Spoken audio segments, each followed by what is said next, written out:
ગ્વાલિયરના રાજાએ બ્રિટિશરોને 5 જિલ્લા આપી દીધા હતા અને 5 જિલ્લા એકત્રિત કરીને જે શહેર બનાવવામાં આવ્યું, જે જિલ્લો તૈયાર કર્યો અને તેનું નામ હતું પંચમહાલ. નમસ્કાર, ટીવી9 ની વિશેષ રજૂઆત કોની સત્તામાં પંચમહાલથી હું જગદીશ આપનું સ્વાગત કરું છું. પંચમહાલનો ઇતિહાસ અદ્ભુત છે. આમ તો પંચમહાલ લોકસભા બેઠકની આપણે જ્યારે વાત કરી રહ્યા છીએ ત્યારે તેની આસપાસ આવેલા 2 જિલ્લા, એક આ મહીસાગર અને બીજો ખેડા. મહીસાગરની 1 સીટ અને ખેડાની 2 સીટ અને બાકીની પંચમહાલ, આમ કુલ મળીને 7 વિધાનસભા સીટથી બનેલો આ પંચમહાલ લોકસભા, જ્યાં ભાજપનો દબદબો રહ્યો છે કારણ કે 6 બેઠક ઉપર ભાજપ છે. ત્યારે આ રાજકીય વર્ચસ્વની લડાઈમાં આ વખતે ભારતીય જનતા પાર્ટી ઉમેદવાર ઉતાર્યા છે રાજપાલસિંહ જાદવને અને આ અભેદ કિલ્લો તોડવા માટેની જવાબદારી જેને સોંપવામાં આવી છે તે છે ગુલાબસિંહ ચૌહાણ, એટલે કે કોંગ્રેસના ઉમેદવાર. કેવી છે આ બંનેની તૈયારીઓ? મતદારોનો શું છે મૂડ? મતદારો કેટલા તૈયાર?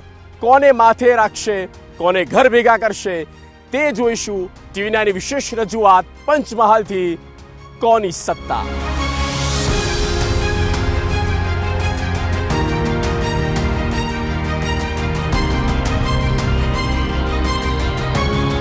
સાત વિધાનસભા સીટ અને 3 જિલ્લાથી બનેલું પંચમહાલ લોકસભા બેઠક. નમસ્કાર, સ્વાગત છે આપણું ટીવી9 ની વિશેષ રજૂઆત કોની સત્તામાં. અને પંચમહાલ લોકસભા બેઠક પર છીએ જ્યાં રાજકીય વર્ચસ્વની લડાઈ આ બંને દિગ્ગજોની છે.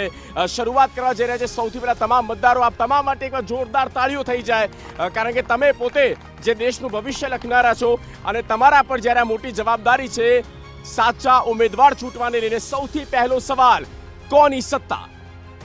ભારતીય જનતા પાર્ટીની 400થી વધુ સીટ સાથે આ વખતે નરેન્દ્ર મોદી વડાપ્રધાન તરીકે ફરી બેસવાના છે એ વાત કન્ફર્મ છે. કદાચ સીટો વધશે તો કોંગ્રેસને કદાચ જેમ ગુજરાતમાં 10થી કે 15થી વધારે નથી વધી એમ ગઈ વખત કરતાં, પણ આ વખતે કોંગ્રેસ ભાજપને વોટ કેમ આપેલું? વિકાસને વોટ આપે, નરેન્દ્ર મોદીને જે વિઝન છે એને વોટ આપે. છેલ્લા 10 વર્ષમાં એ શું કામ થયા છે?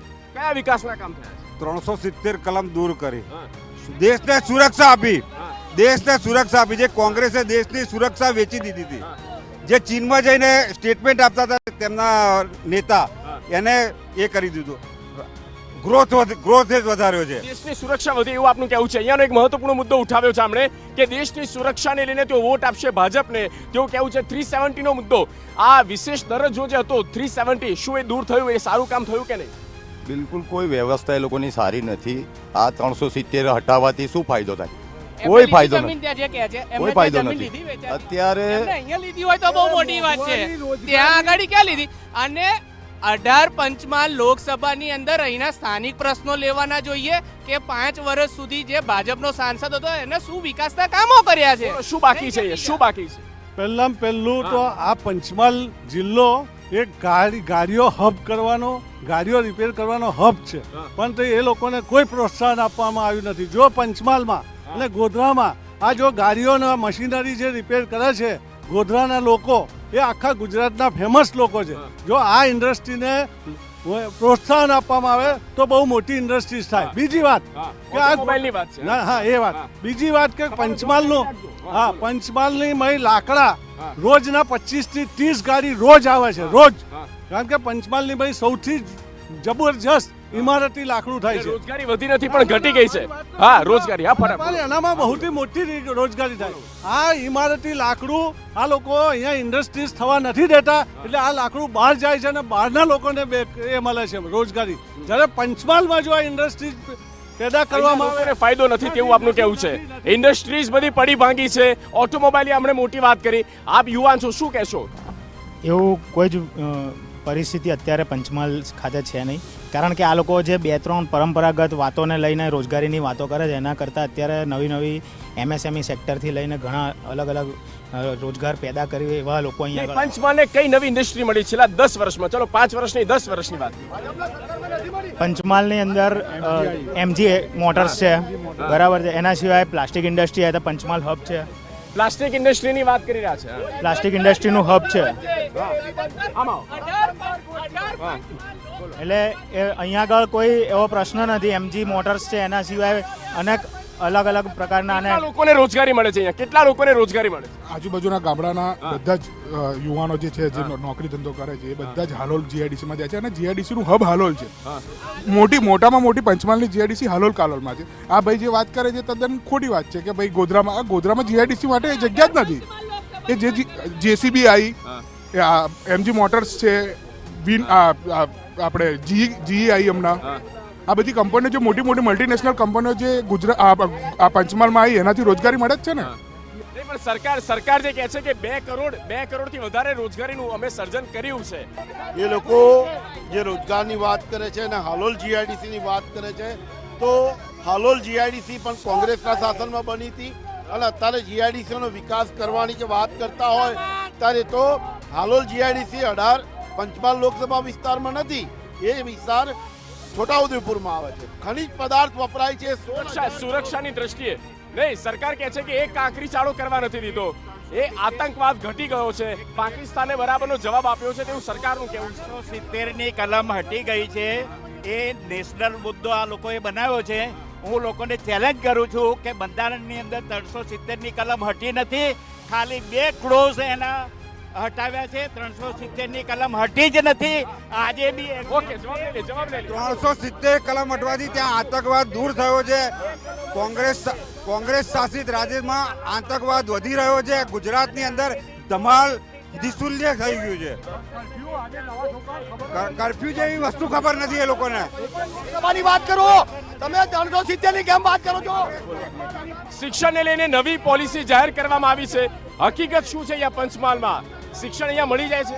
અહીંયા ગુરુ ગોવિંદ યુનિવર્સિટી આવી છે, મોટામાં મોટી ઉપલબ્ધિ છે એજ્યુકેશનમાં. મેડિકલ કોલેજ આવી છે, બરાબર. છેલ્લા 10 વર્ષમાં ટ્રાફિક સમસ્યા હલ કરવા માટે બાયપાસ રોડ બનાવી દેવામાં આવ્યા છે. એટલે અત્યારે હાલ પણ ગોધરાની અંદર ઓવરબ્રિજનું કામ ચાલે છે. ફ્લાયઓવર બ્રિજના કામની શરૂઆત કરવામાં આવી છે. શેરાબાગુ રેલવે અંડરબ્રિજ સમસ્યાનો સોલગામ અંડરબ્રિજનું કામ ચાલુ છે. એજ્યુકેશન માટે કામ થયું છે. મેડિકલ યુનિવર્સિટી આવી છે. મેડિકલ યુનિવર્સિટી ખૂબ જ લાંબા ટાઈમથી આ પ્રક્રિયા ચાલે છે, પણ કોઈ આ માટે કામ થયું નથી. ખાસ કરીને પંચમહાલનો જે પ્રશ્ન છે એ સૌ જાણે છે, માઇગ્રેશનનો પ્રશ્ન. તમારો શું મુદ્દો છે? મુદ્દો તો મારો કોઈ નથી. અને આ મારા મિત્રો જે બોલી રહ્યા છે, 370 હોય, રામ જન્મભૂમિ હોય, અમારું પાવાગઢનું મંદિર હોય, રસ્તા હોય, રોજગારી હોય, બધામાં અવ્વલ નંબર છે. અને એના કારણે જ ભારતની જનતા મોદીને વારંવાર ચૂંટી રહી છે. આ જે ઊભા છે એ બધાને ભાજપમાં આવું છે, પણ દરવાજા બંધ છે. એના હિસાબે આ લોકો અત્યારે બૂમાબૂમ કરે છે. બાકી કોઈ વિષય છે જ નહીં. પાવાગઢમાં જે મુદ્દો હતો, પાવાગઢનો મુદ્દો સોલ્વ થયો? પાવાગઢનો મુદ્દો સોલ્વ થયો કે નહીં? એક મને પૂછવા તો દો, મોટા ભાઈ, મને પૂછવા દો. પાવાગઢનો મુદ્દો. મને આ લોકો સનાતનની વાત કરે છે. સનાતન એટલે શાશ્વત, શાશ્વત એટલે સત્ય. આ લોકો સવારથી માંડીને સાંજ સુધી જૂઠું અને જૂઠું બોલે છે, તો એને સનાતન કહેવાય? કેન્દ્ર સરકારની યોજનાનો તમે કહો છો લાભ મળે છે. કેન્દ્ર સરકારની યોજનાનો લાભ કહો છો કે લાભ મળે છે. નળ સે જલ યોજનામાં કૌભાંડ થયું છે, પેલા ભાઈનું કેવું છે? ના, કોઈ કૌભાંડ નથી થયું. કોઈ કૌભાંડ નથી થયું. ભાઈ, જો 370ની કલમ હટી ગઈ, રામજી મંદિર બન્યું, કાશી વિશ્વનાથ મંદિર બન્યું, ઉજ્જૈન મંદિર, હિન્દુત્વને એક બનાવવા માટે આ બધું ભાજપ સરકારે કર્યું. હું કહું છું કોંગ્રેસ સરકારે શું કર્યું? પણ એનાથી આજીવિકા સુધરશે? સુધરશે. લોકોને રોજગારી મળશે, ધંધો મળશે. ચલો, કોને કેટલી બેઠક? 26 માંથી કેટલી? 26 માંથી 13 બેઠકો આવશે. કોંગ્રેસ. આ કોંગ્રેસની કોંગ્રેસ જોડે 542 ઉમેદવાર બી નથી. તો આ હતા પંચમહાલ લોકસભાના મતદારો પોતાનો મત જણાવી રહ્યા છે. જોવાનું છે કે જનતા આખરે શું નક્કી કરે છે.